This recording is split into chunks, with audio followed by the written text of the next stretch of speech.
Serafim. Olá pessoal, sejam todos muito bem-vindos ao nosso canal Quartas com Serafim. Se você ainda não se inscreveu nesse canal, se inscreva nesse canal, comente, compartilhe. Fique à vontade, porque nesse canal a sua voz tem vez. Eu quero comentar um assunto aqui com todos vocês e obviamente é um assunto muito polêmico e que requer a atenção de todos nós. É sobre a descriminalização das drogas. Esse assunto, segundo a reportagem do Senado Notícia, o próprio senador, presidente do Senado da República Federal do Brasil, é o senador Rodrigo Pacheco, ele disse que esse assunto é um assunto exclusivo do Congresso, mas também está lá no STF e já tem alguns votos a favor. Há uma preocupação muito grande porque os problemas e os riscos que isso traz para a nossa saúde e para a nossa sociedade, sem falar no comportamento social, é muito grave. Olha só um pouco dessa reportagem. Os riscos da legalização da maconha. No Canadá, onde a medida entrou em vigor há 4 anos, o uso de drogas sintéticas aumentou, assim como a criminalidade, as mortes por overdose e o suicídio entre jovens. Especialistas alertam para os danos irreversíveis que a maconha pode provocar no cérebro de crianças e adolescentes. Entre eles, a dificuldade de aprendizagem e a esquizofrenia. Estamos em Toronto, a cidade mais populosa do Canadá. Quase 3 milhões de pessoas vivem aqui.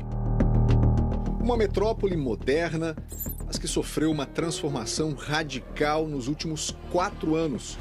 Foi quando o governo canadense liberou o uso recreativo da maconha. Desde então, essas cenas se tornaram cada vez mais comuns. Dependentes químicos usando não só a maconha, mas todo tipo de drogas em locais públicos. Isso vai sendo inserido na sociedade e vai parecendo algo normal. E eu acho que é um dos perigos, vamos dizer assim, né, da legalização. Com a legalização, a maconha passou a ser vendida também nas lojas especializadas. Nesta rua encontramos várias. Não tivemos autorização para filmar dentro delas, mas o Euler nos conta como elas funcionam.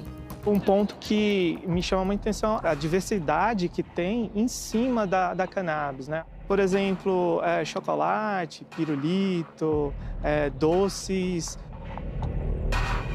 Com a droga disfarçada em chocolates e pirulitos, as crianças se tornaram vítimas de overdose acidental.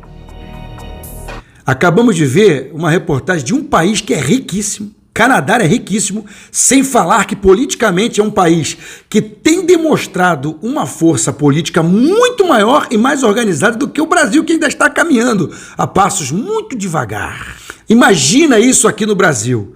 A gente não consegue fazer o dever de casa, que é o mínimo. Eu vi um certo repórter uma vez comentar sobre, fazendo uma comparação da nossa política com uma casa, que tem um quarto, sala, cozinha, banheiro e um casal morando nessa casa.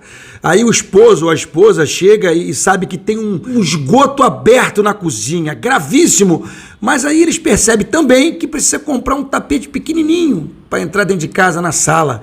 E aí eles chegam à conclusão que precisamos comprar esse tapete, mas se esquece de tratar o mais grave daquela casa. É o que acontece com a nossa política atual. A preocupação maior é essa. Há tanta coisa para se preocupar, há tanta coisa na área da política pública dizendo bem claramente sobre educação, saúde, transporte público, saneamento básico, é tanta coisa que se precisa ter para que a gente possa melhorar a nossa postura de crescimento e desenvolvimento no país. Aí parece que é uma coisa de propósito, falando de um assunto que é polêmico e difícil de se controlar no nosso Brasil.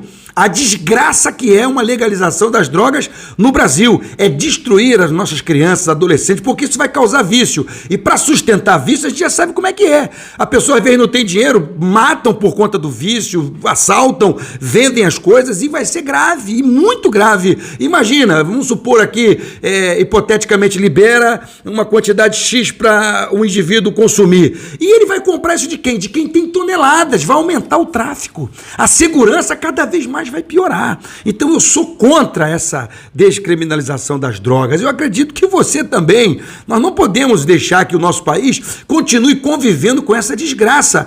Infelizmente, quem é culpado disso? São os nossos deputados, senadores, vereadores, prefeitos, governadores e presidentes que são eleitos por nós.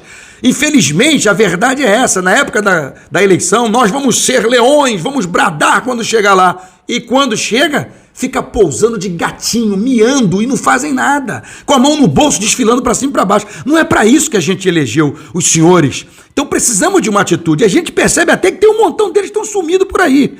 Como é muito normal e comum a gente perceber. Mas eu quero pedir a vocês, a nossa maior arma chama-se voto. Nós temos que levar isso a sério. Enquanto nós não levarmos a sério a questão do voto, nós vamos continuar vivendo as desgraças que nós vemos a cada dia aumentar no nosso dia a dia. E essa reportagem já mostrou como é que é lá no Canadá. E imagina como não seria ou como não será aqui no Brasil, dependendo do que ocorrer. Deus tenha misericórdia de todos nós. Deus guarde nosso país. E eu quero pedir a você que vamos continuar orando, porque a oração, ela faz e traz resposta.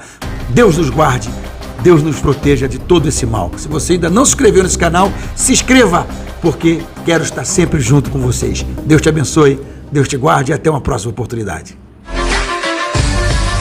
Sou Serafim.